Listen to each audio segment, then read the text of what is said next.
Nós vamos fazer agora um alerta importante para você que nos acompanha sobre a vacina antirrábica humana. Ela é indicada para a prevenção da raiva em crianças e também em adultos. E geralmente, quando as pessoas precisam, não sabem onde procurar. Vamos trazer essas informações para vocês. Eu vou chamar a Maria ao vivo agora para que ela possa nos trazer as orientações que as pessoas devem ter nesse momento. Porque muitas pessoas não sabem, meu Deus do céu, preciso tomar a antirrábica, onde é que eu vou? Para onde eu vou? Vou para o HGE? Eu vou para um posto de vacinação comum? Onde as pessoas devem procurar, Maria? Isso mesmo, Wilson, existe realmente essa dúvida, né? Muitas vezes as pessoas que são mordidas por cachorro ou mesmo outros animais não sabem onde procurar. Aqui em Maceió são 3 locais, né? São as 2 UPAs, né? A UPA do Jacintinho, a UPA do Tabuleiro e também o posto Noélia Lessa.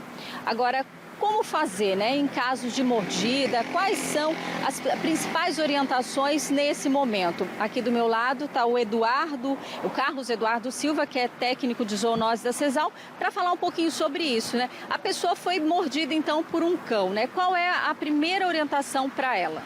Bom, o que nós recomendamos é que, se esse animal é um animal da própria casa, né, ou seja um animal observável, a depender da gravidade da lesão, né, do problema que foi provocado ali, a depender, esse indivíduo ele pode fazer as condutas em casa mesmo, né, que seria lavar com bastante água e sabão o ferimento e se esse animal, como eu disse, ele é um animal da própria casa e foi um animal que foi vacinado, né, o indivíduo não precisa se deslocar até um serviço de saúde. No entanto, se esse animal não foi vacinado, né, e se esse animal for um animal de rua, por exemplo, ou então se a lesão é uma lesão mais extensa, mais profunda, ele deve procurar o serviço de saúde e, no caso daqui de Maceió, esses 3 locais como você colocou.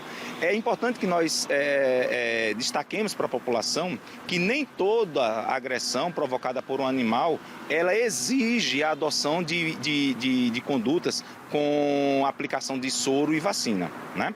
Aqueles animais, como eu bem coloquei, que são animais observáveis, o animal é da própria casa, sabe-se do histórico vacinal do animal, né? Esse indivíduo, e se a lesão não for uma lesão extensa, não precise de alguma outra intervenção, esse indivíduo pode simplesmente fazer a limpeza, né, profunda desse ferimento e permanecer com o animal em observação por até 10 dias. Isso vai depender da avaliação médica também, né? Nesse primeiro atendimento, quando a pessoa for procurar a unidade de pronto atendimento ou mesmo o posto? Isso, naqueles casos, né, que foge exatamente a isso que eu coloquei, se é uma lesão mais abrangente, mais profunda, né, que precisa de uma intervenção, de um cuidado maior por parte do serviço de saúde, ou se o animal for um animal não passível de observação, ou seja, não sabe qual é a origem do animal, não se sabe se aquele animal ele foi vacinado, então o indivíduo deve procurar, a pessoa deve procurar esse serviço e daí então passar pela avaliação do profissional médico que vai decidir se, diante daquelas circunstâncias que ele foi exposto, né, que ele foi agredido, se cabe ou não fazer uso de soro e vacina. Lembrando que no caso de agressões provocadas por animais silvestres, tá exemplo de morcegos, né, raposa, ou então de um animal de algum animal de produção que tenha alguma sintomatologia neurológica, obrigatoriamente o indivíduo deve procurar o serviço de saúde, porque nesses casos, independente da condição do animal de ser observável ou não, se é um animal silvestre, ele precisa fazer uso de soro e vacina. Agora, muitas pessoas, às vezes, acabam ficando naquele desespero do momento. Muitas vezes a pessoa quer matar o cachorro, né? É preciso primeiro observar e procurar esse atendimento para que a pessoa possa, então, dar essas orientações. Isso, nós sabemos, né? É notório que muitas das vezes a pessoa que é agredida, né? Muitas vezes é uma criança e o pai ou a mãe da criança, algum parente da criança, né? Com revolta acaba agredindo o animal, acaba matando o animal e isso é muito prejudicial. Por quê? Porque esse animal ele precisa passar por esse período que a gente está mencionando aqui de observação de até 10 dias. Para que esse período ele deve ser instituído, vamos dizer assim? porque dessa forma a gente observa se esse animal vai apresentar manifestações clínicas da doença. Se esse animal não tiver nenhuma alteração do seu comportamento, nenhuma manifestação clínica que sugira que ele é portador do vírus da raiva, esse indivíduo ele não precisa passar pelas intervenções, como a gente tinha colocado, de soro e vacina. Aqui no estado, né? Quais as últimas notificações? É comum casos de raiva? Como é que está essa notificação?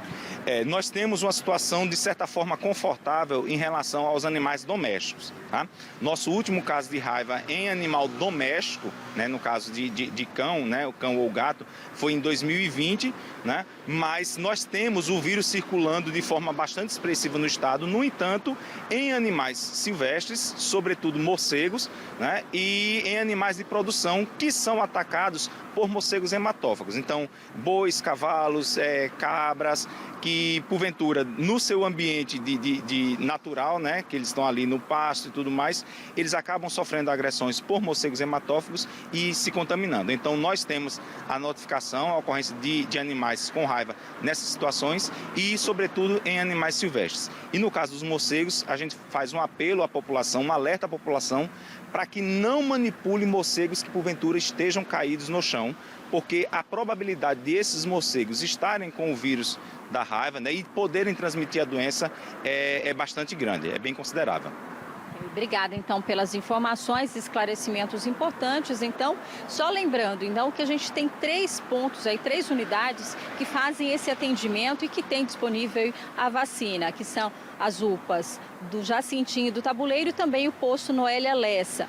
Agora, é preciso avaliação médica, mas se for necessário esse atendimento, as pessoas devem, então, procurar esses 3 locais aqui na capital.